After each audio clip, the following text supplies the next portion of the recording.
Halloween. Forever.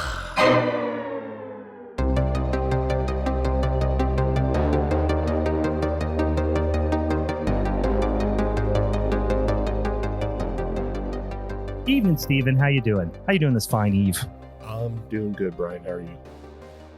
I'm not too bad. Now, listen, I'm going to level with you because normally what I like to do is tell a joke about what the topic is. Of course, tonight we're doing Victorian horror, but I'm not going to do one about what the topic is. I'm just going to throw out some Victorian era jokes. Okay. These are real jokes that were popular during the Victorian era, and I want just to get your reaction, see if they hold up. Gotcha. Okay? Gotcha.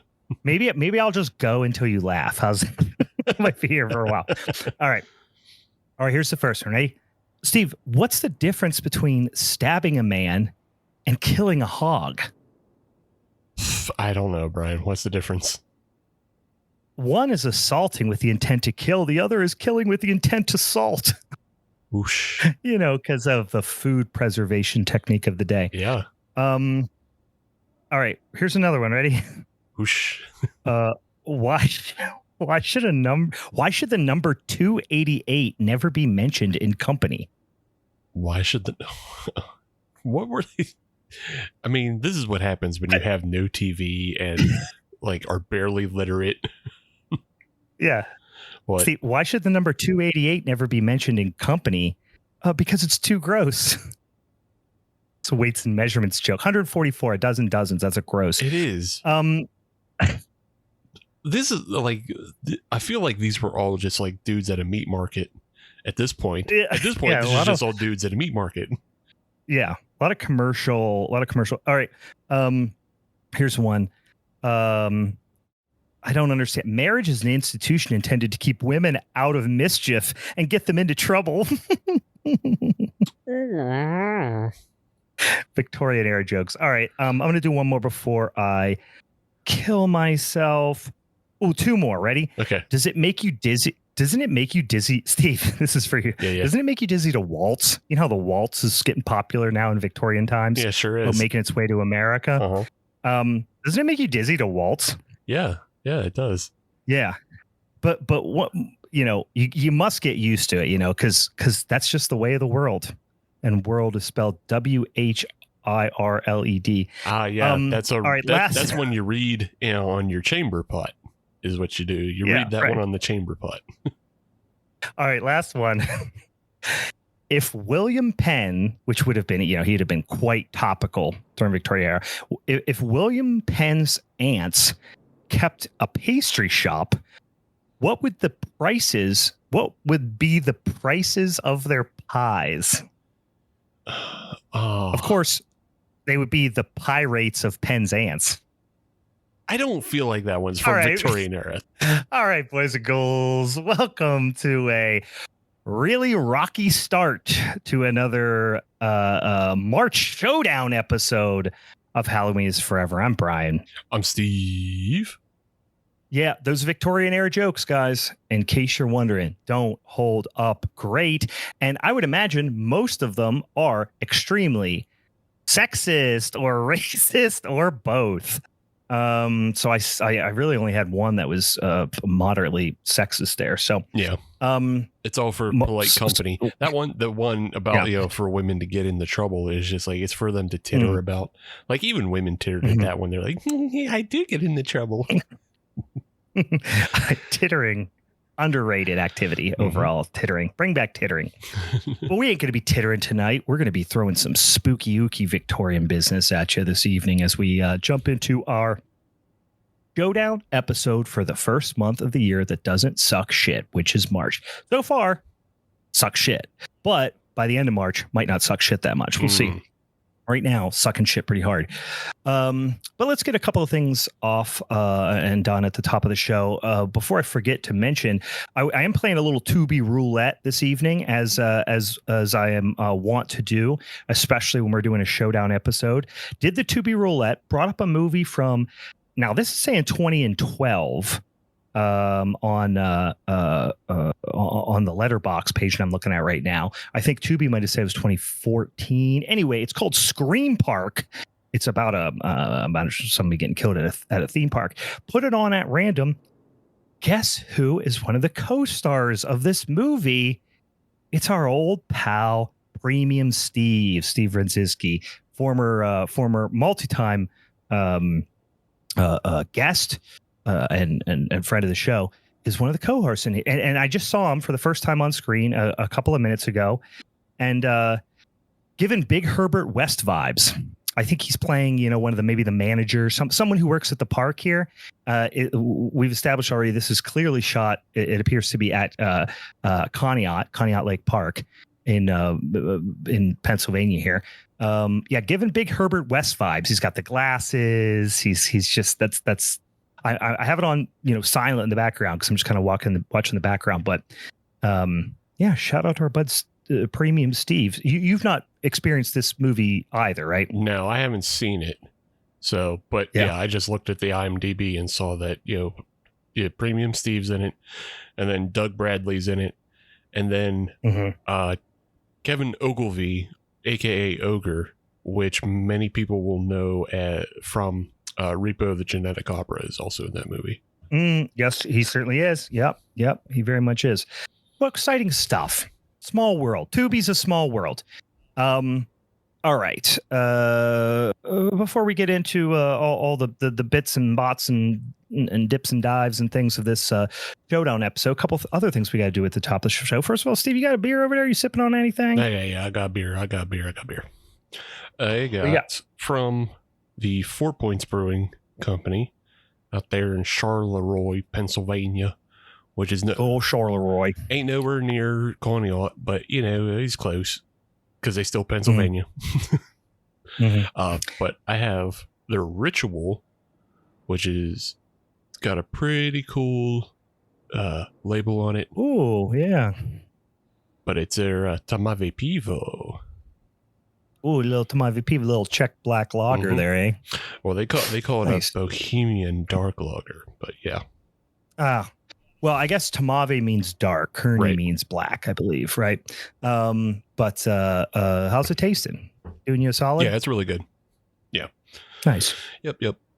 That is a style that you'd asked me 10, 15 years ago that I would have been like one of my wish list styles that was going to catch on. And I would have told you never in a million years. Yeah. But guess what? It has. Yeah. You can find them now, which is kind of fun. Once upon a time, it was the most obscure style ever that like literally 3 breweries in the world were making. Yeah. And then all of a sudden it's become popular. I mean, at least in our neck of the woods, it's really become popular because I know this one. I love the Hop Farm one that comes out. And I believe Abjuration does their own. And I can think of, I assume Malcolm does another one at Late Edition because he did the one at Hop Farm. Yeah. So. Yeah, I'm sure if he hasn't, he will be. Yeah, it was interesting. I was out in Denver in January, and I went to like 3 breweries, and all of them had Czech. Oh, yeah. Now, I was going for lager breweries, but coincidentally, all of them. One was Cohesion, which only does Czech beers. But lot of Czech lagers out there with the hip kids out in Denver. I am drinking a decidedly not hip beer, but a pretty yummy beer nonetheless. An old fave. I'm drinking Troegs Nugget Nectar. Hell yeah. It's that time of year where it's time to get on a Nugget Nectar bandwagon. This is a beer I used to drink just cases of back in the day. We used to snag it up when it was hard to find. Now not so hard to find, but I buy myself at least a 6-pack of it every year. Kind of like a celebration, something in that area of the cosmos where I'm going to pick up a 6-pack or 2 every year, pretty much without fail. So it's a good old fashioned. I think they used to call it like a hoppy amber ale. It's really just, I think it's become a little bit paler over the years. It's essentially an American IPA. What do they call it here? They call it a Imperial Amber Ale. That's what they're calling it. Sure. Yeah, I mean, sense. It's an American IPA. Yeah. By pretty much all accounts. Nice beer. Well, we got something else exciting to talk to you about. If you didn't listen to the last mini-sode of the dog shit month of February, you may not have heard, but we just recorded and posted our final Patreon exclusive podcast series episode of the most recent series, which in the most clunky fashion possible. Youth Group is Forever has come to an end, and we've kicked off, or we're about to kick off in March, our new Patreon exclusive podcast series, which Steve announced on the last one of Youth Group is Forever. Why don't you tell the boys and ghouls, first of all, where they can find it, and what you get when you subscribe to Patreon. Tell them what that new series is all about. Yeah, so you go to patreon.com/Halloween is Forever, and you sign up, you get the Rascals tier, and hey, $5 a month, and guess what? You've already got 2 series in the bank. You got Family is Forever, which is our Fast and the Furious series. You got Youth Group is Forever. That's the Christian horror films, which everything is terrible. It's 10 episodes of terrible, and it's 10 more episodes of other terrible. I'd still rather watch every single one of my weird right-wing Christian propaganda horror. I'd rather watch every single one of them again before I watch the Fast and the Furious films again. and I mean that wholeheartedly with not a shred of sarcasm. I could take a mix. Yeah. I could watch like The Despiser again, but I still kind of like Fast 5. So, I would have a mix, but I don't like Fast X. So I don't know. They all suck shit. It's a toss up for me, but starting in this month, in the month of March, we have our brand new series starting, and I announced it on the Patreon, but I'll announce it here for everybody. It's going to be called The 90s is Forever Comedy Edition. Yeah. So we're going to be watching exclusively 90s strange, mostly, from what I understand, mostly obscure 90s comedies that just don't hold up great. I mean, I think they're only obscure because they're just bad. Like, they weren't funny, and they're generally hated. I don't think they're as hated as the Christian right-wing films, but they have some just real bum-ass scores on IMDb and Letterboxd. Yeah. Nobody rewatches them. They're mostly hard to find as well, because nobody's like, oh, remember this film? Let's give it a fucking Blu-ray release. Nobody's giving it a Blu-ray release. You gotta... The first movie we're about to talk about, and now I should say, you mentioned all of them, or at least most of them, have some sort of horror connection. The first one you told us, I don't know if you want to tease it at all, but the first one has a strong horror collection, or horror connection rather, and it doesn't exist anywhere. I looked; you can't even find it on YouTube. You pretty much have to go download it on the Internet Movie Archive. Yeah. So the first film we're going to talk about in March is called Silence of the Hams. And boy, you can just pretty much easily guess what that film is going to be, but it is a parody of horror films, and it's done. It was attempted in the style of The Naked Gun and the Zucker Brother films. This film predates Scary Movie, so everybody remembers Scary Movie, and Scary Movie had that that parody style to it, but it was done by the Wayans brothers, who actually had some talent and understanding of comedy, whereas Silence of the Hams was done by just a crazy Italian fella who just wanted to do it and somehow got the money and connections to hire a bunch of known actors, some comedic actors, and some horror connected actors. And I imagine most of them are just like, hey, pay me and I'll show up, and that's fine. But you get them, and then you set them in, and then the script is terrible, and the jokes are dumb, and the movie doesn't make a whole lot of sense other than just this loose connection of Silence of the Lambs, but also thrown in like Psycho and I think Dracula, because those were the big horror movies of the 90s, except for Psycho. I mean, Psycho obviously was just an evergreen film. Yeah. But it's also hack to do parody of it.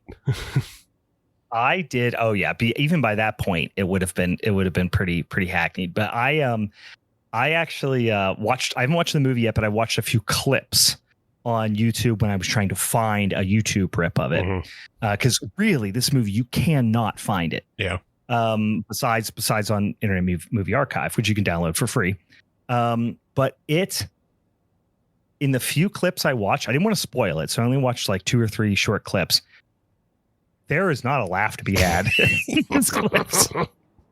I mean, there could be ironically of because it's like the it's so bad it's good, mentality where it's just like, what? Why did you think? I think it's funny that you thought that was going to be funny. Right. You know exactly. what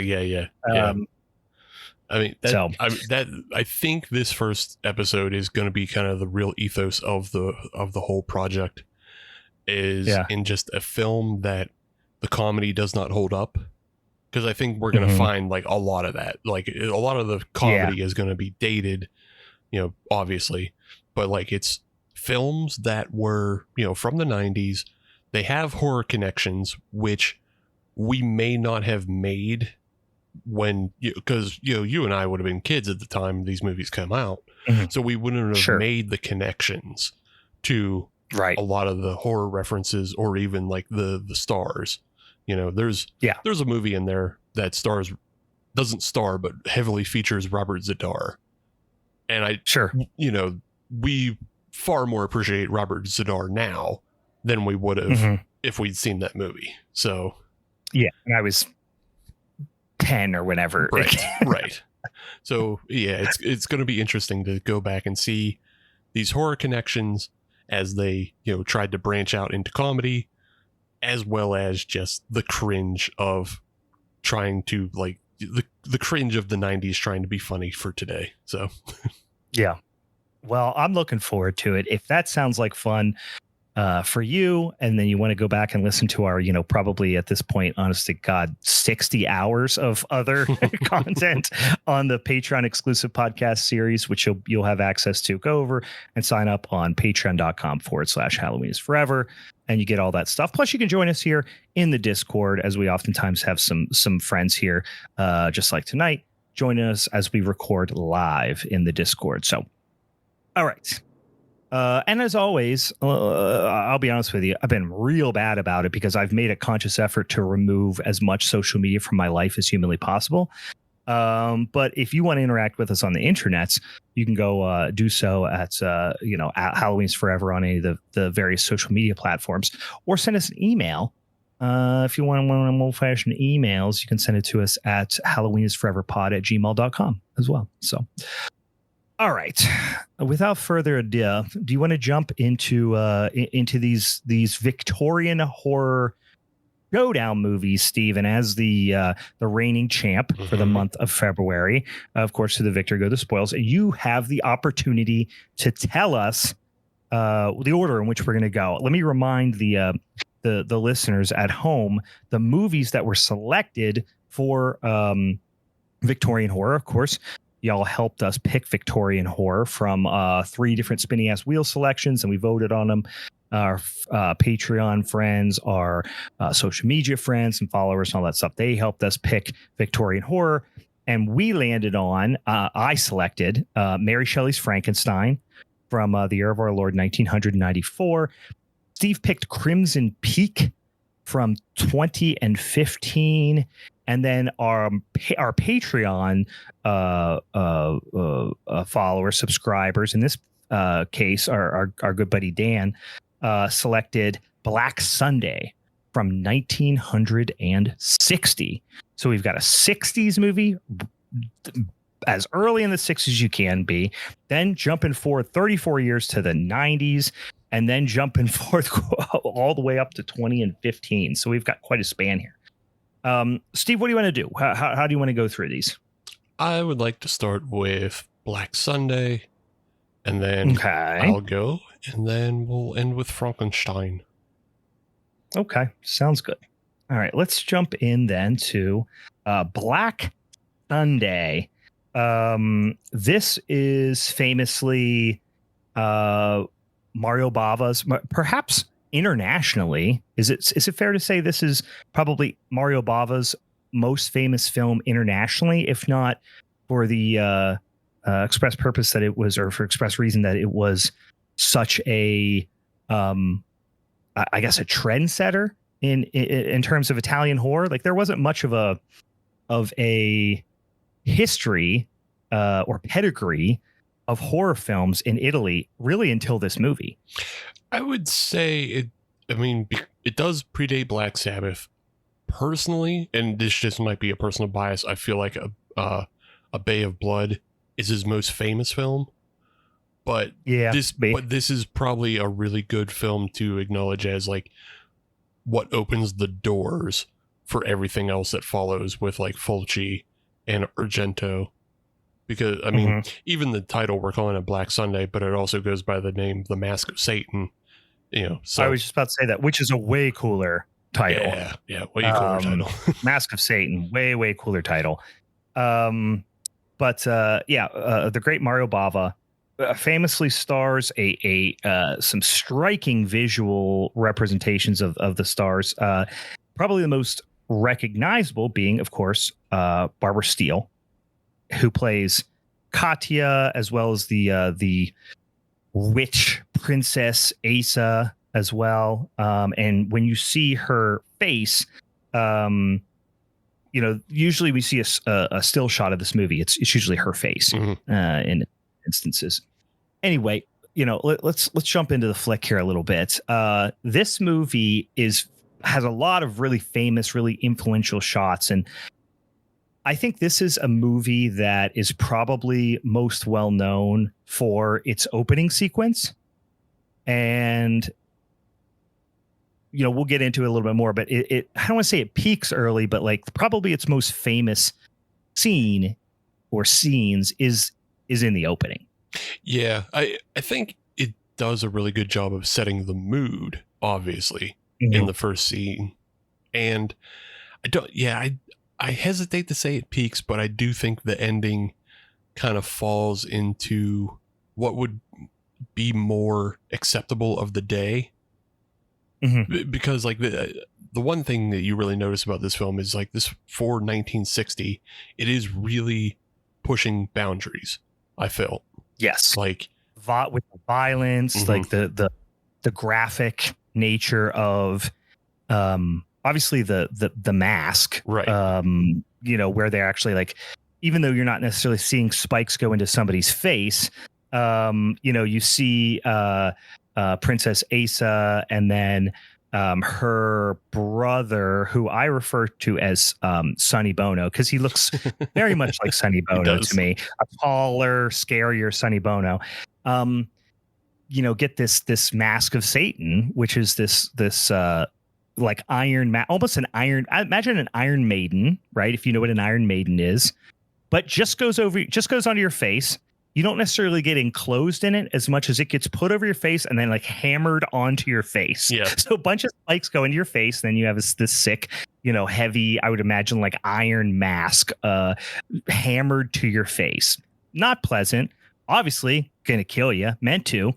But we see that applied to a couple people in this movie. But even like the branding, right, of her, like before they kill her and stuff, it is pretty visually, gory. Yeah. As much so as a 1960s black and white film is going to be, but that really, you said, sets the tone. I mean, it does. The gothic, very like stunning gothic visuals, lot of influence taken from the Universal monster movies, but I think taken even to a higher level, obviously later, much later, decades later than some of these, obviously Dracula and Frankenstein and stuff, but lot of black ice, a lot of fog. It just has that creepy gothic vibe, and they talk a lot about temperature and it being like cold and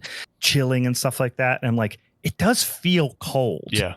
Everything feels kind of wet and cold and damp, and they just nail that vibe. Yeah. All the dead black trees, and then surrounded by, black druids holding, these torches that are just burning at the end. And then, the one thing you never want to have is like, if you're on trial, don't be on trial to a Grand Inquisitor. That's terrible. Yeah. Almost never goes well. No. Yeah, almost never goes well. The Grand Inquisitor is usually not the most forgiving of folks. But yeah, I mean, she's being Princess Asa and her brother Sonny Bono are being accused of really unclear at first, and it kind of goes to remind you of the old world European tradition of like ghouls and vampires and even witches, all kind of coming from the same set of folklore stories. So they're not as distinguished in some of this old world European lore as they are in like certainly in the modern American lore, where it's like, that's what a Dracula looks like. That's what a Frankenstein looks like. Here it's like they're talking about drinking blood and all this stuff, but it's like, no, you're just kind of talking about some ghoul that's been brought back to life via some satanic business. Yeah. Yeah. I mean, the film opens in like the 1600s of Moldova, which is, Moldova, which is just like anytime you want to just set something in the backwoods of the world, it's, Eastern Europe, bumfucking middle of nowhere. Moldova is where you put it. 'Cause no one knows where Moldova is. Yeah. Point it on a map. I dare you. Yeah. So that's why, again, like you're just saying, like the whole lore feels like kind of this muddied thing. All they know is like they're accusing her of being a vampire, but also, witchcraft. And all they know is, you know what? I don't care that much. It's all in service of Satan. Brand that bitch and hammering her in the head. I'm not. Yeah. We're not doing this. We're not playing games. And also, to her credit, instead of doing the old like, no, it wasn't us, that's not what we were doing, she just does what I think the kids nowadays would refer to as, she just crashes out. She just goes, yeah, fuck you, curse you, Satan. Yeah. And just like she just goes, fuck them all. And I'm just gonna admit what's happening here. Well, she does, maybe she does crash out, but she for sure does a real because the Grand Inquisitor is standing there and he's like, you will be repudiated in the face of God, and now you will be punished. And she goes, nuh-uh, you will be repudiated, and it's your whole family that's going to get it from Satan. Yeah. She like I said, she just goes, she's not pulling any punches. She's not asking for forgiveness. She's like, kill me, bitch. I'm going to come back and I'm going to murder all y'all guys. So then they're going to burn her body, of course, but like immediately the curse apparently kicks into effect and it starts, the burning is promptly rained out. So the bodies are placed elsewhere, and then they never burn them. And I'm like, really? Just one rainstorm stopped you from burning them forever? Yeah. Which was a little bit surprising. But postpone and then just postpone it. Yeah. ADHD forgot about it. You can make up the baseball game. You know what I mean? Not, you don't have to, it's not just canceled forever. Yeah. But anyway, fast forward 2 centuries later, which is quite a time jump for this movie. You've got these 2 like dandy professors, and they're going to this conference. It's I think Andre, and is the other one pronounced Choma? Oh, but he refers to him usually by his last name. Yeah. I just noticed Krujavan. Krujavan. Yeah, Krujavan. But I was calling him Dr. Choma, but Krujavan. And the pronunciation, you get the feeling is not terrifically authentic in the voiceover here. This is an Italian film, so you have the dubs, right, that you're expecting. But anyway, they take, wise enough, they decide to take a shortcut through the witch's forest, which is always a great idea to go to their conference. And the coach driver is freaking out. He's hammered. He messes up the coach and he needs to stop and repair it. So, of course, when going through the witch's forest and getting stranded, you got to go explore, right, whatever wailing noises you might hear. So they stumble across this old crypt, and guess who's in the old crypt? It is our old pal, Princess Asa, her tomb. They've done this thing where she's got like a casket with like a window into the mask. And then there's like a cross that's there that's supposed to keep her in place. But of course they mess that up because there's a giant bat attack. Just big old giant bat comes out and and Choma shoots it with his little dandy pistol, and then smacks it with a cane, which first shot shoots it out of the air with like a little looks like something like a gambling boat kind of pistol. Yeah. It's like, how the hell did you do that? And smacks it with a cane, and he breaks the glass. So they're like, oh boy, no. So you kind of see where this is going. Yeah. I will say, for as influential this movie is, for how great visually it is, and some good performances too, I think it is safe to say for the most part it's pretty predictable. I mean, it's moved from 1960. Some of these tropes would not be anywhere near as prominent then as is now. So I can give it some benefit of the doubt. But yeah, you see here and you're like, okay, well, you just let out the damn witch. Yeah, it's pretty much what you did. Exactly. And again, like even that the coachman whole thing, that's very Dracula of just like, the coachman who's afraid of like the surrounding lore of the area. He doesn't want to go down a certain road. That's very Dracula. It's cribbed from Dracula and just like a trope at this point in the 60s. But it's also in this scene, where we get kind of another confirmation of like Bava is doing more. Like he's taking kind of the universal blueprint of film and just adding to it and doing more, because the production design in this tomb is just off the charts with, the webs and the stonework and the light cascading out from, an unshown source. We just assume it's a hole in the roof and it's bathing, her casket in light. And on top of all that, he does like this 360-degree spin around the whole tomb. Whereas a lot of the Universal films were shot on very static camera. It was shot almost like you're shooting a play. You have to shoot the one scene, camera rarely moves, but he spins it around this whole entire tomb and you go, oh, holy shit, that's kind of cool, because they built this whole thing. And yeah, that's what Dan just said in the chat. He says set design is tremendous for 1960. It's really impressive, and you feel like you don't feel like you're on a set. You feel like you're in a freaking crazy dank old ancient tomb crypt. And the original score too, great. It's just a very like a way of making films that doesn't exist anymore. So if it just really holds up well compared to the vast majority of movies you'll see from this era. Just making poor decisions, right? Removing the Satan's mask from the witch's corpse stuff. Of course, they don't know it's a witch, but still, just all these things are bad decisions. Yeah. Getting bit by the corpse, which it's Night of the Demons all over again. You get bit by the corpse, and the corpse comes back. Don't do it. Just don't do it. They go outside, and it appears to be the same woman is outside, but turns out it's Princess Katya, who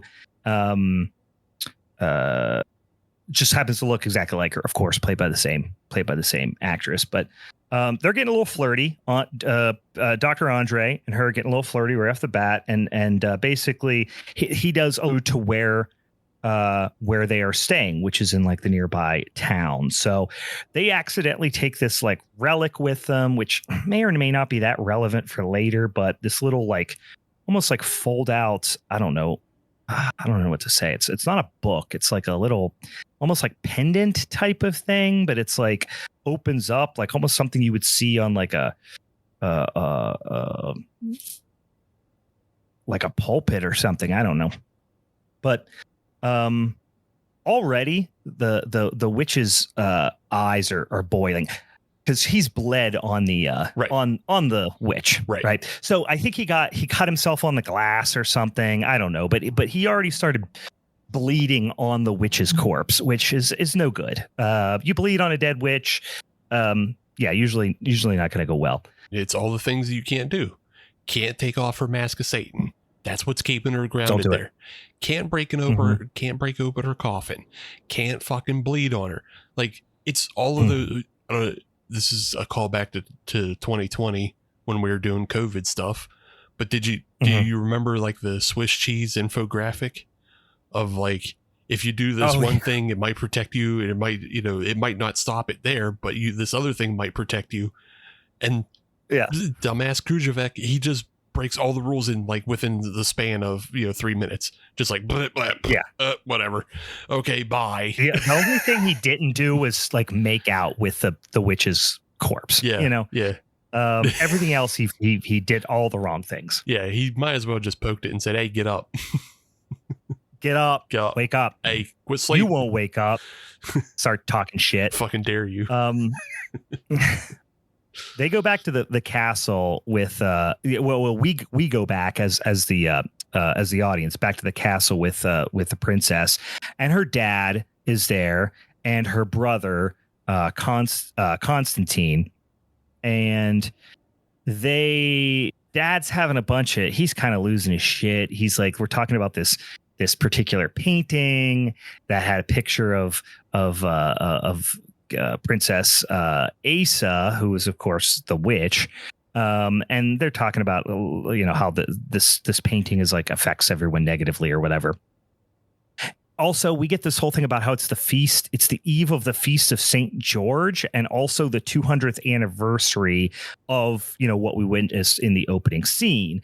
And they say like 100 years later there was like an earthquake that destroyed the crypt and killed like another descendant that looked like her. Now we're 100 years later, and of course Katya looks just like her.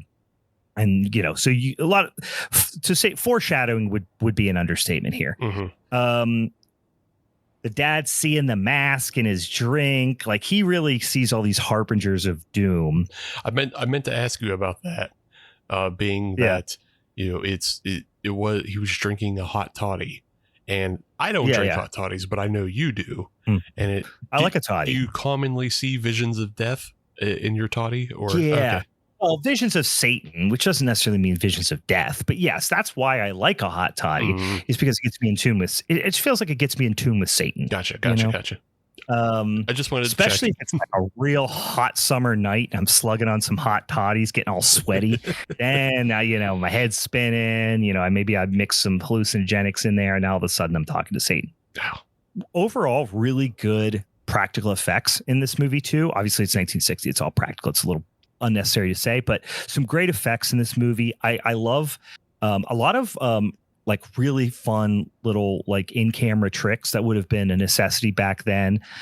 They keep doing this thing of like, after now the process is moving forward, the chain of events have started that's going to bring the witch back to life. We all know this, and you keep seeing like her like kind of sallow like face like kind of filling up, and her eyes are like just like weird little bubbling blood holes at first, and then they get a little fuller, and they get a little fuller. It's kind of a cool effect, and there's a lot of other better examples later. But off to the the inn that the doctors are staying at, that our dandy doctors are staying at, and they're just hammering vodka, literally a pitcher of vodka. They love it, which is a bold order, a bold decision. And we've got this little girl. She's going to milk a cow in the middle of the night, which is never a good sign, especially when there's a witch, on the loose. And the witch is also calling for her brother, Sonny Bono, to rise. He was buried she was put down this crypt to like keep her locked up because they abandoned the burning thing pretty quickly. And for him, they put him like in, I think they mentioned unconsecrated ground, where like it's a place where they only bury like criminals, basically. Yeah. It's basically just a dog grave, really. just dog grave. Yeah. That's a fucking band name, dude. Dog grave. Yeah. Dog grave. Yeah. Dog grave. He was also buried in his coolest dragon shirt, though. So, I mean, like, yeah. Yeah, as you would be. I mean, if you had a dragon shirt like that, you tell me you're not getting buried in that fucking thing. Yeah, the dude is sick ass dragon shirt. He's a trendsetter. He's a trendsetter of the early 2000s for fat kids like me who just hell yeah, bury me in my dragon shirt. That's a song on the debut album of Doggrave, is "Bury Me in My Dragon Shirt." So she's out near the barn, which is right across from the graveyard where Sonny Bono is buried. he wakes up and he's still got his mask on, by the way. He does take it off, and and it is our friend Sonny Bono. I love the scene where Sonny is like going to see the king. That scene is shot so well, like where he's walking through the like corridors and stuff like that. Mm-hmm. It's just a fucking cool scene. Yeah. Meanwhile, Katya and Constantine send for the docs to come look at their dad because he's wiling out at this point. But Sonny beats them to the older Dr. Choma, which is his first name, which I keep forgetting what his last name is because I wrote down his first name for some reason in these notes. Kruvajan. Kruvajan. Or Kruvajan, whatever. I don't know. I'm just gonna call him Choma. How's that? The only Chom, Dr. Chom. The only problem, I just want to point this out before we go further. Yeah. You can do that. Sure. But Chomo is commonly slang for child molester. So no, not Choma. I know, but I'm just saying you're deadly close. Okay, well, let's call him Dr. Chocho. Sure. Dr. Chocho is fine. Dr. Chocho. All right. The witch, she flexes and busts out. And she walks, Dr. Chocho to kiss her, and he's like, hell yeah. It's like he's into it. And then he's so easily swayed. She's just like, look into my eyes, and he's like, hell yeah, I'm into it. He's like, and then he goes to see the prince, who has got some like acute case of poo brains at this point. Sonny is basically wants to go and bring back Katya to the witch so she can take her body, basically, because they look exactly alike, and it's like she's getting her body back. So that's the crux. That is the overall scheme of the baddies in this entire movie. Yeah, but in the go ahead. No, I was just agreeing. Yeah, that's what their plan is. Yeah. That's all they're trying to do, really. And in the morning, Dr. Chocho is gone, and the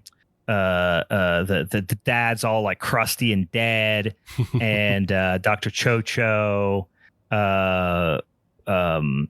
apparently did it, or Sonny did it. I forget which one, but Sonny is he's just like a ghoul, right? Because he does drink people's blood. Yeah, apparently. But also he just like kills people, and he doesn't operate by like vampire. Some vampire stuff. But like standard vampire MO is not really. He's more of just like a weird blood sucking ghoul. Yeah, it's almost kind of similar to the Nosferatu in the new Nosferatu. Because like they're both it's old world vampire. Yeah, because they're both kind of dirty, rotting vampires with mustaches. Mm-hmm. So that's true. That's true. That's true for he does have a mustache in this, which I always thought it was interesting that because in the Bram Stoker book he is called out as having a mustache. Mm-hmm. And in I guess it stands to reason that the Bela Lugosi version doesn't, and that was the most widely seen one. I love that the new Nosferatu was like, no, bro, Dracula has a mustache, a sick one. Yeah, well, I mean, Gary Oldman had some sick facial hair too. He had pervert. He did. You're right. Hair. Gary Oldman did. Yeah, he had pervert hair. Yeah, but he was like a dandy. He had like dandy mustache. Yeah. But still, the whole thing was they made him into a pervert. It wasn't necessary. It wasn't just about being, this scary vampire. He's a fucking pervert. Just like the new Nosferatu is. I did like it's a little production design, but it's appropriate in that when Sonny does try to claim the father the first time. The father hits him with the orthodoxy because he's got the cross, but it's the Orthodox cross, and that's how you know that you're in the middle of Eastern Europe out of nowhere. Hit him with the orthodoxy, bruv. you got extra lines in there, makes it extra powerful. Mm-hmm. And we do get a crazy bearded, long-haired, Orthodox John the Baptist looking motherfucker priest later too. Yep. I mean, almost Rasputin like. If he was taller, he would be Rasputin like. Yeah. Yeah. And for those of you who don't join us in Discord and don't know what me and Steve looks like, essentially Steve vibes. Hell yeah, dude. Orthodox priest, long beard, long hair, dark. Yeah. So he's got the Orthodox priest vibes for sure. Yeah. I exist somewhere between Rasputin and Alan Moore. That's fair. I like that. There you go. The local, you don't have that unfortunate bald spot in the front, which is good for you. Not yet. Not yet. Not yet. But I mean, yeah. I don't know how old. No. I don't know how old Rasputin was at that time. So, well, he actually was probably our age, but he looks 100 years older because back then people lived till 45. But interestingly enough, so if you were to get a big bald spot right in the front like that, which is certainly not uncommon for a middle-aged man. Yeah. Do you think you'd continue to part your hair right down the middle? I wouldn't. No. Absolutely not. Bold decision. But I guess if you're Rasputin and you have like a 14-inch dick, you don't give a fuck about your hair. Exactly. Yeah. And also he famously like never bathed. So I just not a big concern of his. No, he stinks and has a big dick. just like the new Dracula. Yeah, he's when somebody was like, "What's going on with your hair, dude?" He's like, "Check out this big stinky dick," and they're like, "Whoa, I forget all about the hair." Yo, whoa, yikes! Do you see balding down here? Yeah, he's got it parted down the middle too, down there. So the local kids then find Boris dead in the creek, and I'm like, "Who the fuck is Boris?" Like, I thought I missed something, but then I actually rewound and went back and I was like, nah, Boris was a real minor character. Yeah. I don't know why they were all like, oh no, Boris. But we know that things are awry. A murderer is on the loose here. So the princess takes her cross off, which is unwise, obviously, because Dr. Cho-Cho is creeping about. He also then approaches Andre, and Andre's all like, where you been? Don't know where you're at. But he immediately knows something's weird. Then we get that creepy priest that we talked about. He gets introduced to the mix. I don't really know why. He doesn't really need to be there, but he is introduced. The old world European, the only way to battle ghouls and creatures of the night is with the God.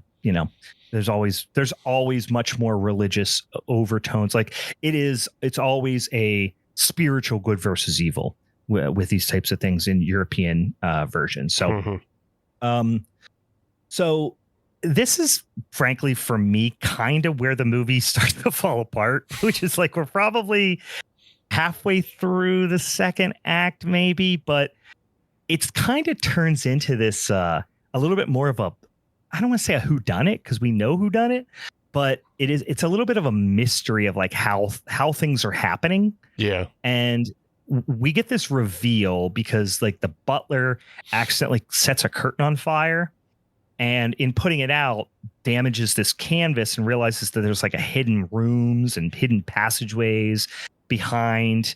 There's a hidden room that opens up a hidden passage. It becomes convoluted, but basically there's a lot of hidden areas that allow people to move, throughout the castle. And eventually, long story short, you can get directly to the crypt from like the main hall of their castle. Which is okay, fine. That's a fine little kind of twist here, but that butler is pretty promptly murdered with a rope. We later see him like hanging from the front door, or he's discovered hanging from the front door.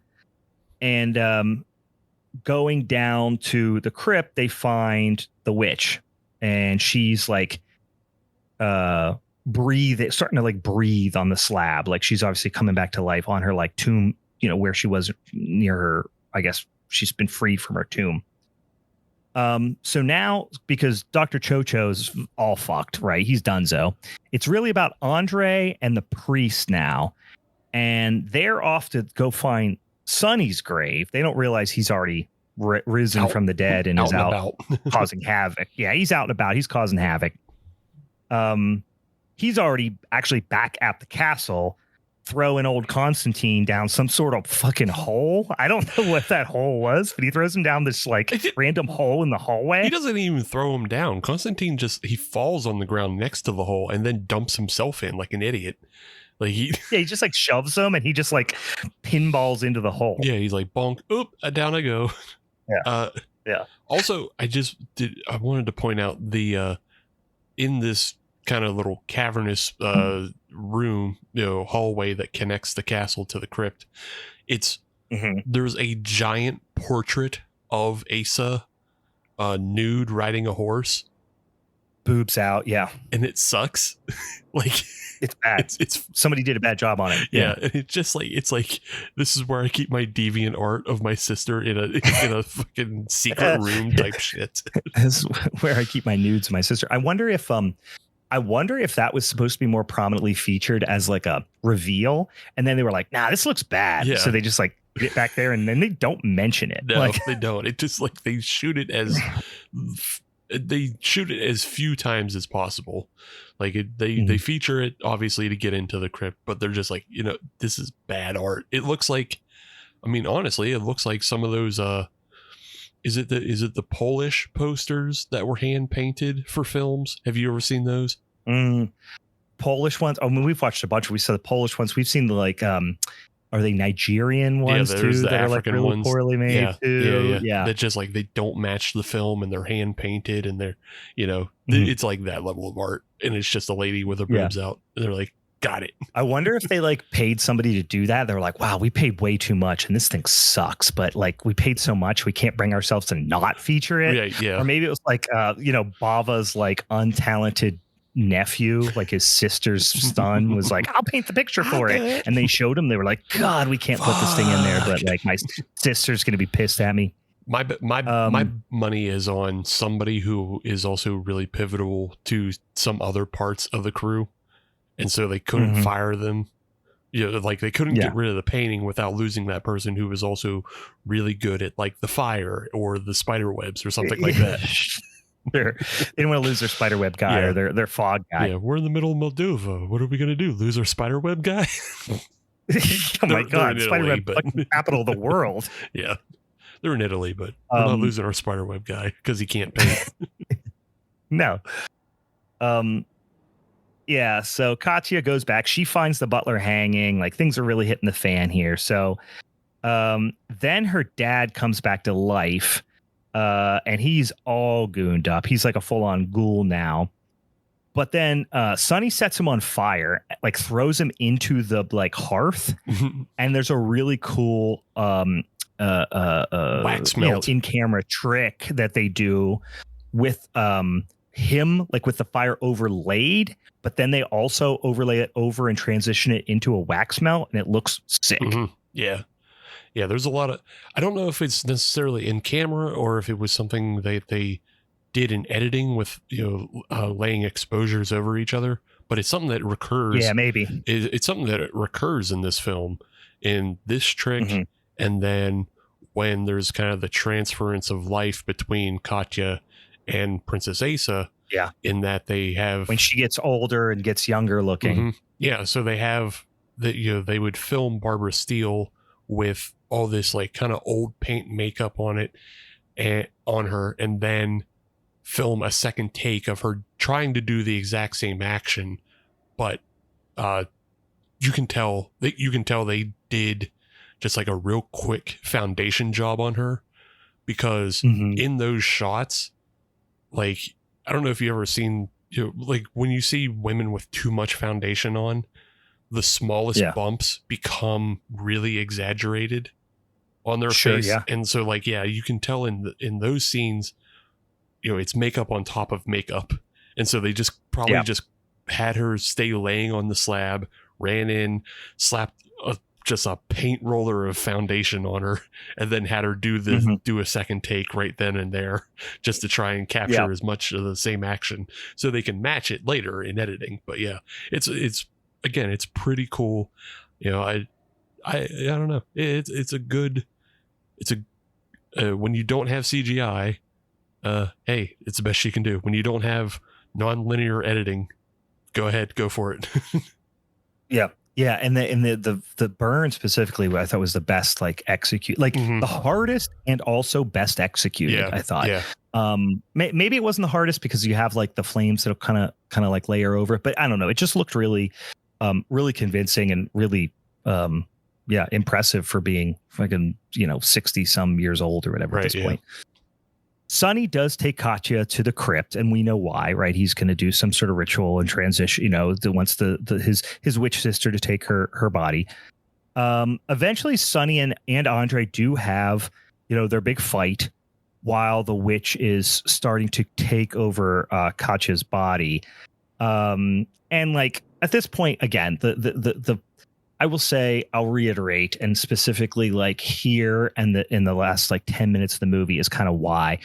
Just a lot of stuff wraps up really quickly, and then a mob shows up, and then a happy ending, and you're just like, what the fuck, because things it's right when things seem helpless, some timing just kind of plays to their advantage and everything ends up good. So Andre ends up returning to the crypt and almost stabs Katya in the eye, because they've established that if you stab them in their left eye or something, it will kill them, the reanimated ghouls, which is what they had done to Katya's dad. Yeah. But right before he realizes doing it, right before Andre's going to do it, he realizes that it's isn't the witch, because of the, he establishes who the witch is and who Katya is, even though they look identical, because Katya has the cross that she always wears on her neck. Right. And of course the witch wouldn't have been able to do that. They established many times that the cross chases them away. So another cool practical effect, when she basically admits nah, I'm the witch, fuck you, too late. Yeah. She pops open her cloak, and instead of just having some banging honkers under there, it's just a bunch of guts, the skin hasn't formed over them yet. It's guts and bugs. It's a cool little scene. Yeah, guts and bugs. Classic guts and bugs. Not hot. Yuck. Too much. Yeah. But just then, when all seems hopeless, angry mob comes in, torches, pitchforks, the whole thing, rabble, and they grab the witch and burn her at the stake. But Katya's dead. No, it's sad. Katya's dead. But then we burn her at burn the witch at the stake, and Katya comes back to life. Her beauty returns, and then she's alive, and it's a happy ending. So. Super weak finish, and I actually forgot how weak this ending was. Everything else about it is great, except for the last 20 minutes really falls off, in my opinion. But I mean, you're here for the cool gothic visuals and the old style, really high quality old style effects, and the original score and the really cool lighting. That's what you're here for, is the vibe of the whole thing, not really for a slam bang finish. But I will say, I forgot that this is a really conveniently wrapped up with a tight little bow ending. Yeah. It's not that it doesn't make sense. It's just, it feels, and it's a bias on our own, I assume, too, because we're however many years past in filmmaking. This, this story, like you said before, it is just very formulaic. And so it's not that the film doesn't make sense, because all the A to B's are fine. They make perfect sense. The priest and, Dr. Andre, they find the body of Dr. Chocho, and the priest says, okay, we gotta fucking kill him and take his soul out and then he won't come back and it's fine. And then, Dr. Andre says, okay, go get the townspeople or whatever. And the priest runs off and gets the townspeople. So yeah. It makes sense that it makes sense that they do show up, but like you said, it is just all super convenient that they show up at the right time. They burn the witch, and after they burn the witch, it's not a sad ending that Katya is dead.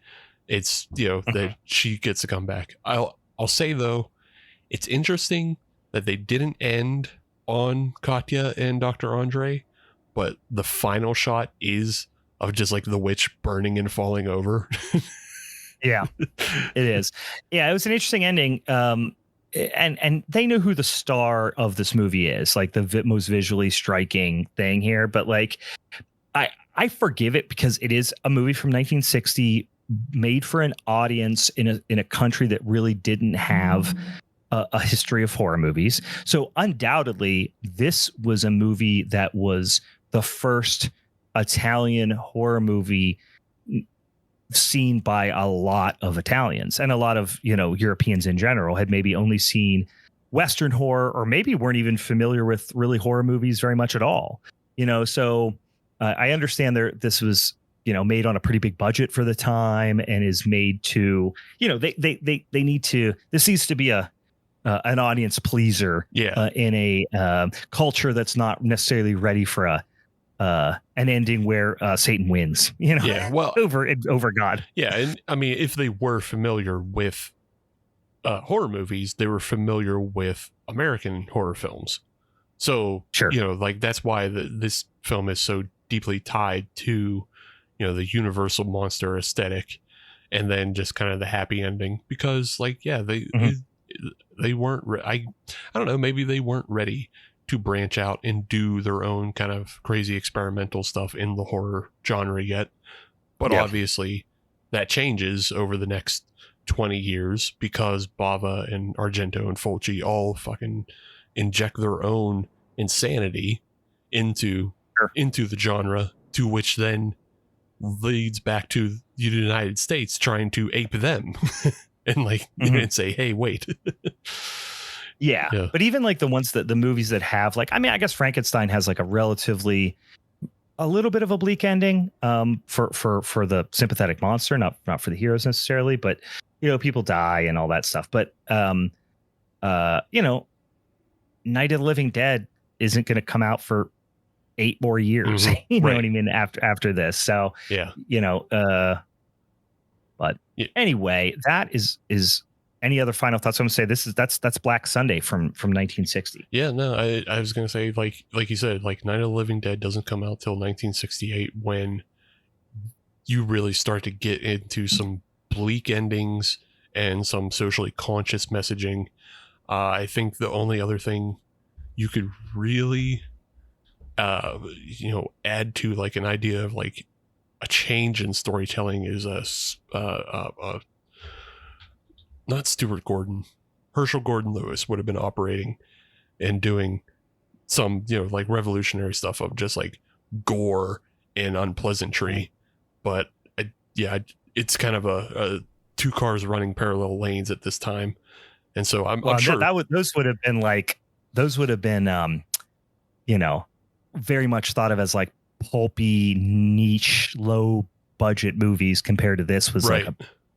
Had a wide release. Yeah. So I'm sure he probably has some influence, on the Italian directors eventually, but at this time they're still playing to a wide audience. They weren't able to take what they saw him do and go, oh, let's us do that now. But I think eventually they do that. Yeah. Do. Horror. Anyway. All right. All right, so one down, 2 to go. That was our Patreon submission, Dan's submission. Dan's in the Discord with us. Hopefully, we've represented it well. But Dan, if you have any final thoughts on the movie, throw them in the chat so we can represent your thoughts when we wrap it up at the end. Steven, do you want to get right into Crimson Peak? Yes. Continued in part 2.